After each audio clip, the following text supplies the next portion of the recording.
اعتقال النائب خالد جرار جاء بعد رفضها لانصياع قرار إسرائيلي قضى بإبعادها إلى أريحة في سبتمبر أيلول الماضي، وما اعتبره الفلسطينيون انتقاما على تحديها لإملاءات تل أبيب.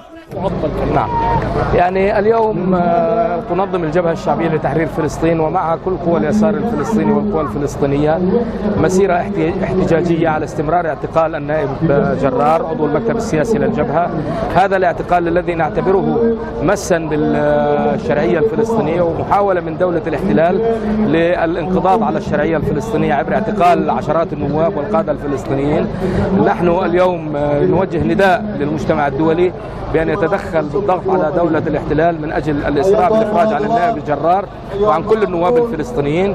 كما نوجه نداء للبرلمان الدولي من أجل ممارسة دوره وصلاحياته في توفير الحماية البرلمانية للنواب الذين هم أعضاء في المجلس التشريعي والمجلس التشريعي عبر المجلس الوطني عضو في البرلمان الدولي.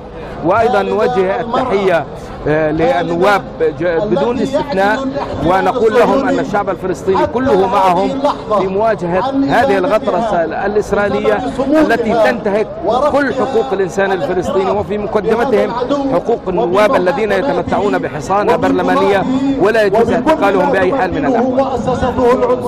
هنا رسالتنا من التشريع إلى المجتمع الدولي: إسرائيل لا تعير وزنا لا إلى القانون الدولي ولا إلى الإجراءات القانونية بأن هناك النواب لديهم حصانة ولا يجوز لسلطات الاحتلال اعتقالهم باعتبارهم يمثلون الشعب الفلسطيني. ولهذا أردنا أن نقول للعالم فليعلي الصوت عاليا ضد هذا الانتهاك الصارخ الذي يمارس بحق جرار وغيرها من النواب، ومطالبة البرلمانات الدولية والعربية بسرعة التحقق في الإفراج الفوري عن جرار وعن غيرها من أسرى شعبنا الفلسطيني داخل السجون الإسرائيلية. باعتقال خالدة يرتفع عدد النواب المعتقلين لدى سلطات الاحتلال إلى 17 نائبا، بعضهم فرض عليه الاعتقال الإداري. ضربات جديدة يتلقاها البرلمان الفلسطيني المعطل أصلا. ها هي خالدة جرار تكسر بإرادتها قرار الاحتلال الصهيوني بحكمه الإداري قرار إفراج عنها.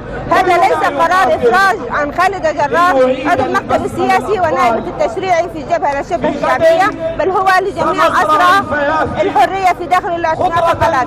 نقول في المجلس التشريعي لابد أن تكون أكثر تمسكا وقوة بإصرارك واتخاذك القرارات التضامن مع أسرى الحرية بجميع أنواعهم فصائلهم بغض النظر عن الانتماءات السياسية لهم، سواء كانوا انتماءاتهم لجبهة شعبية أو لحماس أو لفتح أو للجهاد الإسلامي، لأنهم هم أبناء الشعب الفلسطيني، وبالتالي لابد أن تكون قضية الأسرى هي على رأس أولويات عملكم في المجلس التشريعي.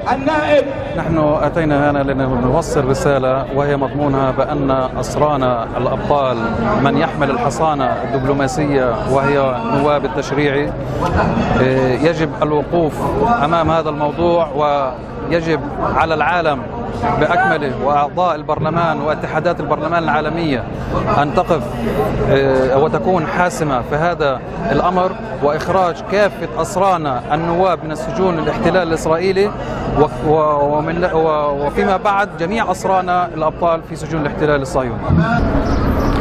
اعتقال النائب جرار يأتي ليضيف ملف آخر لسلسلة الملفات الفلسطينية المطلوب تقديمها للمحكمة لمحاكمة إسرائيل على جرائمها بحق الفلسطينيين. سامر زهير، موقع بلستو الإخباري، غزة، فلسطين.